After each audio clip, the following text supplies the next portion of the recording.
Hello, my name is Warren Harris, also known as Hannah, here with the Roland Juno-G. And I must tell you, this workstation is the best value for the market.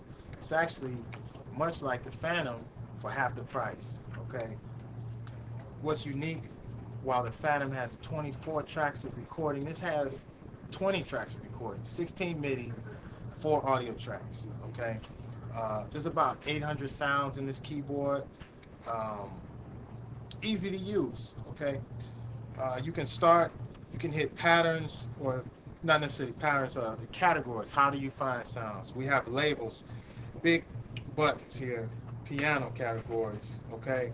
We have audition buttons, so you can actually audition sounds in the keyboard, okay? Piano sound, guitar sounds, whatever. Okay, orchestra sounds, strings, very easy to find, okay?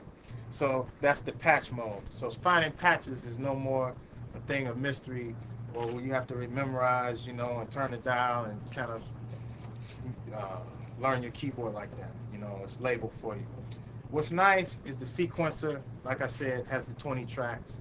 So what we'll do is just cut to the chase and record a little sequence using this keyboard. We're going to go to our performance and our part mixer. We're going to clear out the mixer. So we'll initialize it, and then we'll go to our song edit mode. We hold down shift, utility, and song clear. That way we get rid of the demo. A lot of times people come to our keyboards, they try to record right away. It's not possible if the demo is in there. So you have to know how to clear the demo out. So it's simple once you know that process. So now we're going to the part mixer, and actually we'll stay in song edit mode, and we're just going to record different parts. So I'm going to hit enter, which is also the list button, and go to the piano sound, which is like really my favorite sounds on the keyboard. Okay. So we'll use maybe this amp EP. Okay. So we're going to select it and actually hit the record button. So from this record button, we do our pre-setup. We need to set a count in, which I don't particularly use because I want the keyboard to start as soon as I start. Okay. And then the metronome will follow. I follow the metronome, but it starts on my start point. Okay. And I'm going to loop this at maybe 4 bars. And the tempo that I want, let's say, would be maybe 98. Okay. Quantize, I'm going to leave off. Now, quantizing is a form of beat correction. So if you play nearest to the 16th note or closest to the 32nd note or whatever, the keyboard will correct it for you if you don't play exactly on. But I pretty much do things, you can call it off or whatever, but I leave the quantizing off. But you can always go back and fix it if you want to later. Okay, so here, let's record.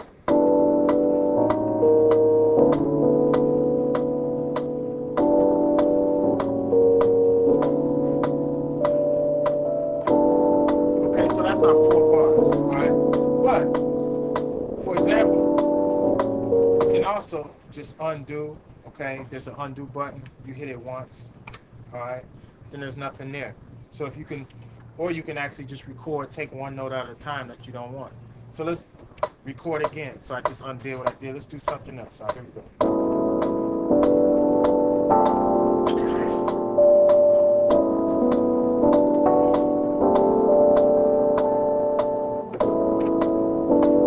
Okay. So now we have just a little progression. Now we're going to go to track 2 and look for a drum kit.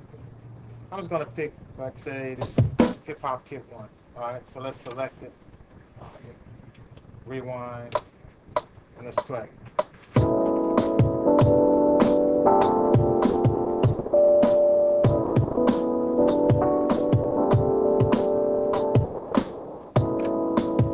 Okay, so we got 2 tracks. Now let's add the real instrument on one of the audio tracks. So we have the bass guitar here, and there's no magic, ladies and gentlemen. It's just a bass plug into the keyboard. It's no direct box, okay? We have the volume here.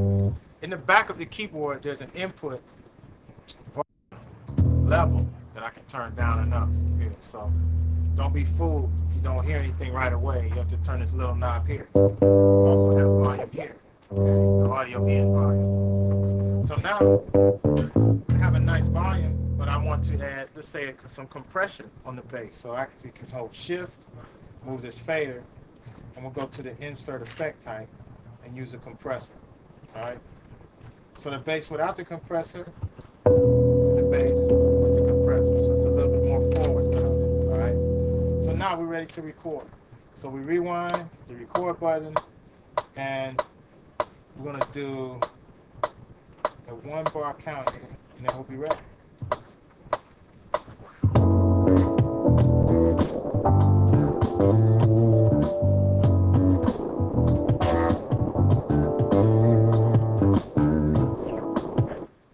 So let's assign it. Or did we do it? Did we even record? You know what? I didn't select the audio track. So notice nothing broke, right? So we'll go, let's try it again. We'll go to audio track. And there we go. So now we're ready to record.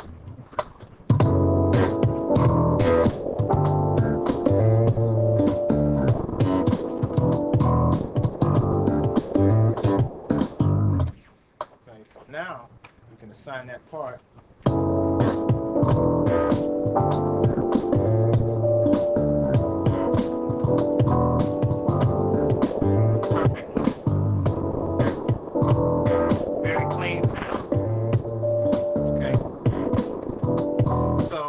In a nutshell, that's the Juno-G. You have 4 audio tracks. You do have to expand your memory, okay? You do have, you can put 512 megs of RAM in here. That's going to give you about 2 hours of mono audio time or 1 hour stereo of audio track recording time. You have your 16 MIDI tracks. You want to keep in mind, this is not a sampler. It plays, you can record in audio, but you have to play back from the audio tracks in a linear fashion. So don't let the smooth taste fool you. You just have to know what you're getting into, right? So if you're making tracks, doing production work, doesn't matter where the audio comes from, but the fact that you have audio tracks is really huge. You can do vocals in here, guitars, bass, it doesn't matter. You can record your iPod, your CD, you know, whatever you want to do. So that's it, Juno-G, 20 tracks. You have 800 sounds inside, 1 expansion for SRX, so you can add more sounds to the keyboard. Again, it's the price, half the price of a Phantom, so I suggest you do your thing. Thanks a lot. My name is Warren, also known as Hannah.